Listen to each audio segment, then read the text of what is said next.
दुरानी साहब, आप क्योंकि ये मुज़ाकरात में से कोई नतीजा निकलेगा कि नहीं निकलेगा? आमिर साहब, जहाँ तक ये इन मुज़ाकरात का जो हो रहे हैं, ये इनका ताल्लुक है, ये हकीकत में एक जिसे कहते हैं ट्रंप फियर में होने वाला एक डिसेप्शन है, जिसको हुकूमत मेंटेन कर रही है कि मुज़ाकरात होते भी रहें और कहीं से कोई प्रेशर आए तो उस प्रेशर को हम दिखा सकें कि हम मुज़ाकरात कर रहे हैं। इमरान खान साहब भी बहुत समझदार हैं, इसलिए वो भी इन मुज़ाकरात के अंदर मौजूद भी हैं और जो वो मुतालबात कर रहे हैं वो भी कर रहे हैं। लेकिन ये मुज़ाकरात ना मुझे कहीं जाते हुए नज़र आ रहे हैं, ना चलते हुए नज़र आ रहे हैं, ना इनका कोई नतीजा नज़र आ रहा है। लेकिन इन मुज़ाकरात का होना जो है वो हुकूमत की नर्वसनेस को शो कर रहा है और हुकूमत को नहीं पता कि इन मुज़ाकरात, क्योंकि मुज़ाकरात तो मतलूब नहीं थे, मतलूब तो मफाहमत थी। मफाहमत करने के लिए अभी हुकूमत तैयार नहीं है और अगर वो मफाहमत करती है तो अपनी कुर्सी खोती है। मतलब मफाहमत शुरू हुई, बुनियादी फंडामेंटल बुनियादी एक तजाद आ जाता है कि अगर वो मान जाएं तो वो हुकूमत नहीं रहती और ना माने तो वो पीटीए की सियासत ही रहती। हाँ देखें जी, और अगर वो मान जाएं, देखें या उनकी हुकूमत ही रहती, इज्जत उनकी बची नहीं है। तो अब मतलब ये है कि हुकूमत भी ना रहे, इज्जत तो पहले ही गई हुई है। इस वक्त तो सड़क पे हुकूमत के जोर से निकलते हैं, बाहर भी हुकूमत के जोर से जाते हैं। अगर वो हुकूमत भी ना रही तो उनके अंदर जो डिस्कशन होती है बड़े लोगों में बैठ के, वो ये होती है कि अगर हुकूमत ना हुई तो हम पब्लिक में कैसे जाएंगे। एक आर्गुमेंट ये है कि ये इन्होंने 31 जनवरी की हुई है, डेट दी हुई है, डेडलाइन के, अगर जब तक फैसला आ गया तो ठीक है, वरना दमदम मस्त कलंदर 20 तारीख को जो जनवरी को ट्रंप साहब ने टेक ओवर कर लेना है और उसके बाद तमाम लोगों की नज़रें लगी हुई हैं ख़ासतौर पे पाकिस्तान में कि वहाँ से ये जो बातें की गई हैं इसका अमली तौर पे क्या नक्शा बनता है उसकी तरफ। और जब ये ऐसा कुछ वो पाकिस्तान के मतलब जब भी कुछ फैसला होगा तो उसमें ये अगर लटकाएगी पीटीआई का नुकसान नहीं है कि उस वक्त ये कहा जाएगा कि जनाब वो खुद बातचीत के लिए कर रहे हैं, तो आपको क्या तकलीफ है? देखिए जनाब, बातचीत जो इस वक्त होनी है, जो कि एक वाइबल बातचीत है जिसका हमें रिज़ल्ट भी नज़र आ रहा है, वो तो यही है कि हुकूमत के, मैं पार्लियामेंट के अंदर, मैं पहले से यही बात आपके साथ तो बहुत दफ़ा हो चुकी है कि 45 और 47 के दरमियान बैलेंस करके पार्लियामेंट के अंदर से एक हुकूमत जो अगले निज़ाम की तरफ जाए, ये होना, ये ईयर 25 के माथे पे ये बात लिखी हुई है।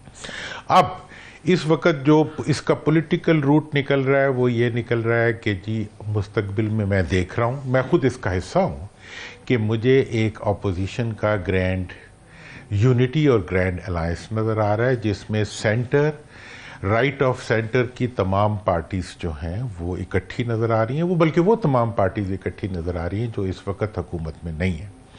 सिंध के अंदर पीपल्स पार्टी की, आप सिंध के, मैं पूछना ही चाह रहा था कि आप वहाँ पे जीडीए के साथ पीर पगाड़ा साहब से वहाँ पे मिलके आ रहे हैं, वहाँ एक सिनारियो एक बड़ा डिफरेंट हुआ है कि वहाँ से हमेशा से पीर पगाड़ा साहब जो हैं, क्योंकि हुर फोर्स रही है, वो हमेशा इस्टेब्लिशमेंट की साइड पे रहते हैं, मगर आजकल वहाँ से जो बयानात आते हैं और पीपल्स पार्टी मजामती तरफ रही है, अभी वहाँ एक रिवर्स सा हो गया सियासत का कि पीपल्स पार्टी जो है एक किस्म की बी टीम बन गई है इस्टेब्लिशमेंट की, और जो मजामती बयान आ रहे हैं बगावत के शोले वो पीर साहब की तरफ से आ रहे हैं। पीर साहब से क्या हुआ है पीर साहब से, और इसमें कितनी जान है? हाँ, पीर साहब से मैं अभी लाहौर तशरीफ़ लाए थे तो मैं और बैरिस्टर मोहम्मद अली सैफ पीटीआई की तरफ से वो भी आए थे, तो उनसे हमारी बड़ी 2 घंटे की तफसीली मुलाकात हुई।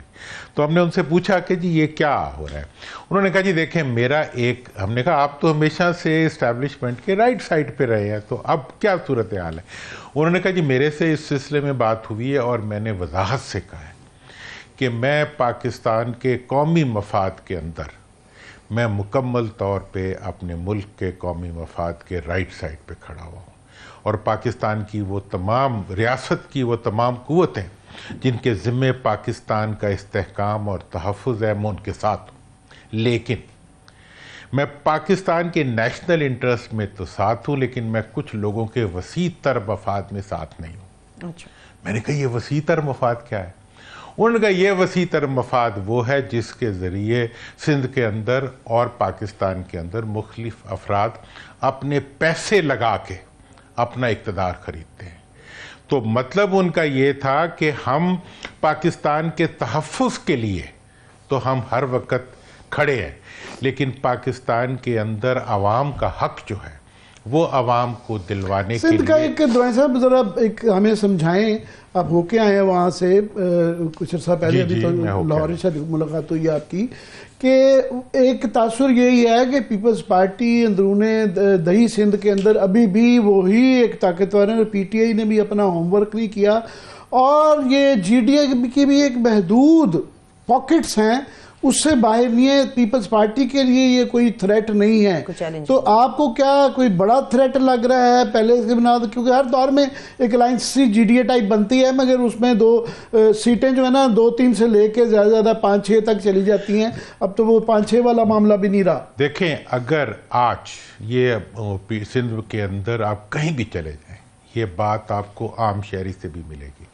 आज अगर पीपल्स पार्टी को वो तहफ़्फ़ुज़ ना मिले जो नून को पंजाब में मिला है, या जो 8 फरवरी के इंतखाबात में जो तहफ़्फ़ुज़ और जो ताकत हकूमती मशीनरी की तरफ से पीपल्स पार्टी को मिलती है, अगर वो ना मिले तो इनके उम्मीदवार घरों से वोट मांगने के लिए भी निकलने के लिए तैयार नहीं है। उनका इस वक्त का जो सारा तासुर है वो उन 12 साल की भर्तियों पे है। जो उन्होंने सिपाही भर्ती किया था तो वो डीएसपी बन गया, और जिसको उन्होंने एसएचओ भर्ती किया था वो आज डीआईजी बन गया, और इसी तरह अला हाज़िल के एडमिनिस्ट्रेशन में वो सब बैठे हुए लोग जो एक निज़ाम को चला रहे हैं। 17 साल से वो निज़ाम चल रहा है, और उस निज़ाम की गिरफ्त जो है वो हकीकत में आवाम के जहनों पे और उनके वोटों पे नहीं है, उनकी गर्दनों पर और उनकी जेबों पे है। वो उनकी जेबें खाली करके जिंदा रहते हैं और वो तमाम तरफ हिस्सा बनाते हैं, और हर इलेक्शन से पहले वो वसी तर मफाद के अंदर पूरे सिंध की हुकूमत खरीद लेते हैं। तो इस वक्त इसके खिलाफ वहाँ के अवाम और वहाँ की तमाम पार्टीज और वहाँ की तमाम सियासी हकीकतें। अब आप ये देखें कि इस वक्त जो कराची में मौजूद MQM है उसका क्या हाल है। मतलब यह है कि रोज वहां पे फोटोएं लगी होती हैं किसी और की।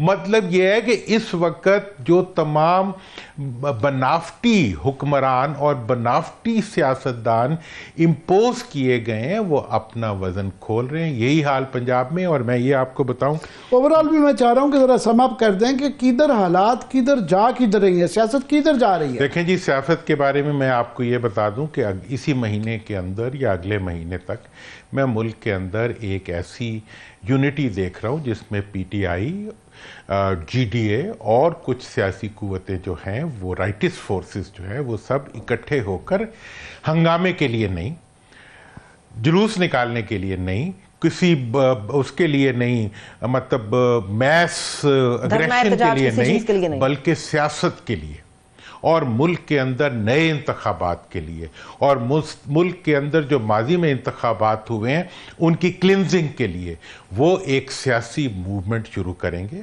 और वो मूवमेंट जो है वो हुकूमत को मजबूर कर देगी कि वो रास्त इक़दामात उठाए, क्योंकि अवाम को इस वक्त ये गलती हो जाती है PTI की क़यादत से भी कि वो अवाम को टकराने के लिए बुला लेते हैं।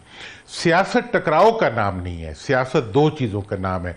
एक कानून की पाबंदी का नाम है और दूसरा कार्य सरकार में मुदाखलत ना करने का नाम है। साहब माजरत के साथ ये एवरी नाउ एंड देन ये इस तरह ही चलता है, सुनते हैं कि जी अब ये सारे लोग इकट्ठे हो जाएंगे और ये होगा, फिर वो इकट्ठे होते हैं, फिर वो अलहदा हो जाते हैं।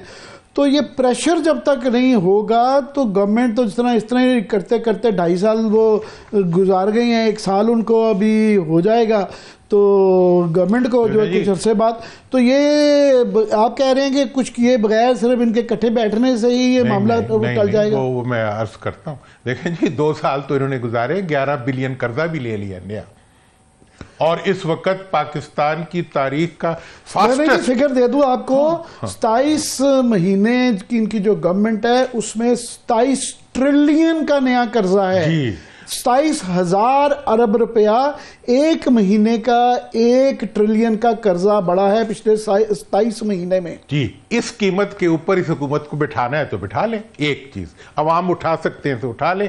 इस वक्त गंदम की जो काश्त है और जो आइंदा की जो जीडीपी गिर रही है आपकी एग्रीकल्चर की, उसके साथ आप मुल्क को चला लें। पिछले साल 8% जो बच गई थी, जो थोड़ी सी ग्रोथ आई थी, वो 8% ज़राअत से आई थी। हाँ। इस दफा अभी तक के जो फिगर्स हैं वो 1.5% जो है ना ग्रोथ गिर गई। अच्छा, अब ऐसी सूरत हाल में जो मैं देख रहा हूं वो ये है कि आपको पाकिस्तान के अंदर, पाकिस्तान की सियासत के अंदर अब हमें टकराव के बजाय हमें नए इंतखाबात के लिए और हमें पाकिस्तान के अंदर एक हकीकी मुंतखब हुकूमत के लिए एक स्ट्रगल करनी है।